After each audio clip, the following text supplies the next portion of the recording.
Pope Annalisa. Chapter 1. But in me was contained that I might recover the strength of the female. The Gospel of Bartholomew. Jerusalem, 2025. Father James McPherson knew he was being followed, and under no circumstances could he let himself be caught. What he carried was too valuable to fall into the wrong hands. McPherson was trapped in a section of Jerusalem's Old City between the Church of the Redeemer and Mount Moriah, just north of the Wailing Wall, the Jewish holy site. Moriah rose above him directly to the east with the golden dome of the rock and the Al-Aqsa Mosque above. The Mount of Olives, dotted with gnarly fir trees, sat 100 meters farther east, rising above the site of the ancient Temple Mount on Moriah. 10 minutes before, McPherson had met with a Palestinian Arab in the Old City. The meeting was set up by none other than Hieronymus, the Latin Patriarch of Jerusalem.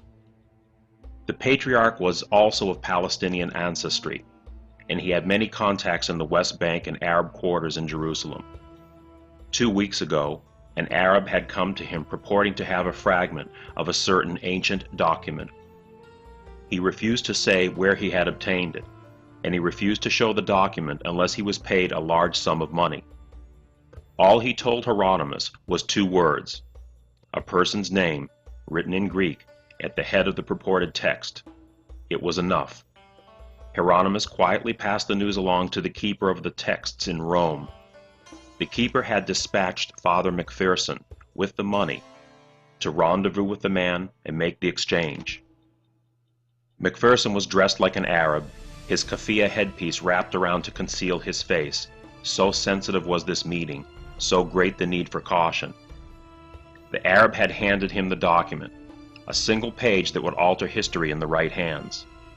McPherson recalled his shock at seeing the first 2 words of the text written in Greek, Maria Magdalene, Mary Magdalene.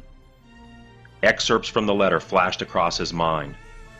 Mary Magdalene, by my hand is this written. The 2 shall become one again. The hidden shall be revealed. The secret church shall become visible. I shall return. The 3 alphas of God in my name. The first souls. And the God of this world shall be overthrown. The keeper had told him what to look for, and by those phrases McPherson knew the text was genuine without needing to have it analyzed or dated. He handed the Arab a small fortune, then sealed the parchment in a tube which he placed in his briefcase. The keeper had wanted him to be vigilant, and he was, pausing periodically to peer around corners, eyes darting from side to side as he made his way to the main street. That was how he noticed the 2 men following him. Both were dressed in Western clothes, definitely not Arabs. McPherson could not be caught with a document. That would unravel everything. The streets in this part of the city were narrow, so taxis were seldom seen. He had hoped to make it to the main boulevard to find a cab and head straight for the Tel Aviv airport. He needed to reach Rome, but his pursuers had blocked his passage to the west. He realized they were now looking him straight in the eye. That was bad. They were not just following him anymore. They were readying to capture him. McPherson was in his 40s and still able to run. He retreated back toward the Old City in a quick trot, trying to use the narrow, winding streets to lose the men. He had no idea where he was going, but he dodged in and out of alleys and side streets. Still hearing their running footsteps behind him, he redoubled his efforts. He came upon a merchant bazaar of street stalls and slowed his pace. Rows of cheap antique vase replicas lined the area in front of the stalls. No one was in the immediate area, so he took the tube out of his briefcase, slipped it into a vase depicting Jesus at the Last Supper, and marked its position in his mind. He glanced at the sign in the storefront behind the open stall. It said, Ali Wafa. McPherson resumed running, tossing his briefcase into an alley along the way. Darkness was falling, and he hoped the shadows would help him, but to his dismay, he rounded a corner to face a wide open area. He saw Mount Zion to his right, so that meant southwest. He must be at the southern edge of the Old City, probably heading straight for the Dung Gate. There were no buildings ahead for cover, just an open expanse with crumbled ruins along the ancient Herodian street at the southern base of the Temple Mount. His pursuers were coming at him from the north. The south and west posed more open space where they could run him down. He had one chance. If he made a sharp turn to the east, he might be able to gain the stone ramparts beneath the Al-Aqsa Mosque, where the lower wall of the old city bisected the higher wall of the Temple Mount plateau above. He had a chance if he could reach the mosque. He was dressed as an Arab, while his pursuers looked like Westerners or Israelis, and the locals wouldn't take kindly on Israelis chasing one of their own. McPherson put on an extra burst of speed. He looked back as he ran, and the two men were still keeping pace with him. After 15 minutes of running uphill, he was spent. He managed to reach the surviving wall of an ancient stone building on the flats below the high ramparts of the intersecting city and Temple Mount walls. He had to rest. He was temporarily out of view of his hunters. Multiple nooks and crannies, overgrown with grass, pockmarked the high walls. He spotted a deep, arch-shaped niche carved into the stone edifice. Whatever purpose it served originally, it was now a storage area for barrels and crates.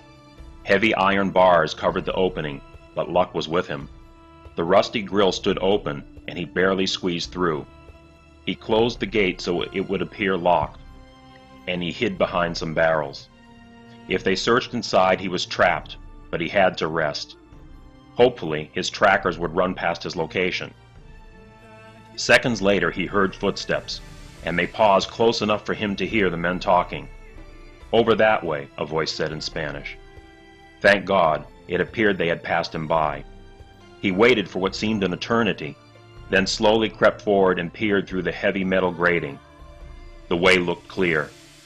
While he had time, he pulled a pen and paper from his pocket and scribbled a short note. He placed the paper back in his pocket, then pushed against the iron gate as slowly and quietly as he could, opening it just enough to wiggle back outside. Which way to go? It was a dicey question. Backtracking would be the quickest route to the city, but his pursuers might catch him out in the open again. He looked around. About 100 feet away, and 6 feet above the level where he stood, a metal stairway led to a landing between the end of the encircling old city wall and the face of the Temple Mount wall. The parapet of the Mount wall stood about 20 feet above the landing, normally an insurmountable barrier, but once again fortune was with him. Temporary scaffolding covered the face of the wall, connecting the landing to the parapet. Thank God the walls were in need of constant maintenance. If he gained the parapet, he would be in the lower Temple Mount plateau, less than 50 yards from the mosque. He could then cut across the great square by the Dome of the Rock and descend down the western slope of Moriah. He ran toward the stairs, but momentarily froze when he heard a shout behind him. The men had emerged from the cover of a half-crumbled column some distance to the east. They must have been waiting to flush him out. The old stone blocks that formed the lower base of the stairs made perfect stepping stones, so McPherson scrambled up, jumped the metal railing, then turned east and ran up the rampart leading to the landing. His pursuers were younger and faster, however. He could hear their footsteps gaining ground on him. He was gasping for air as he reached the landing, and was only halfway up the scaffolding when the men arrived. McPherson climbed for his life, not pausing to look down. For a moment's lapse would be fatal. Things started coming to him now in slow motion. Arm slid over arm to grasp the metal bars with the languid reach of a swimmer doing the front crawl against the resistance of water. He clawed his way upward for an eternity. His vision and his awareness of all things around him collapsed and focused on the crenellated openings of the parapet above. He rose ever so slowly until suddenly a new world came into view. His head was at eye level with the concrete plaza on the plateau above. He could see people walking in the distance, people and safety from the danger in the abyss below him. He was going to make it. He was going to complete his mission. Then he felt it. Felt a hand grasp his ankle. He was vaguely aware of kicking to get free. He looked down to see one man's hand on his ankle, and the second man reaching to grab his other leg. The downward drag grew heavier. His eyes tracked back to the plateau. He clutched the parapet, inches from a plane of existence that meant freedom and life. He glanced to the nearby southwest corner of the Temple Mount, the very place where Jesus was said to have rejected Satan after being offered the world. He looked one more time at the safe and unaware people in the short distance beyond, and he remembered the words of the keeper, "Nothing in this world is as it seems." And he reminded himself of that. He realized his safety did not lie on that mount or in those people. His safety lay in something beyond. With both hands, McPherson thrust his body backward off the parapet. As he fell, he thanked God that he dispelled himself of his illusions. It did not carry them with him in the hour of his death. He let out one final scream of God's name in Arabic before he hit the rocks below with a crunching crack of oblivion. "You fool, you pulled too hard," one of the assailants said to the other. "No, the bastard pushed off. He killed himself," the other replied. They descended, then examined McPherson's body. They were searching for his briefcase or large documents, so they overlooked the small note in his pocket.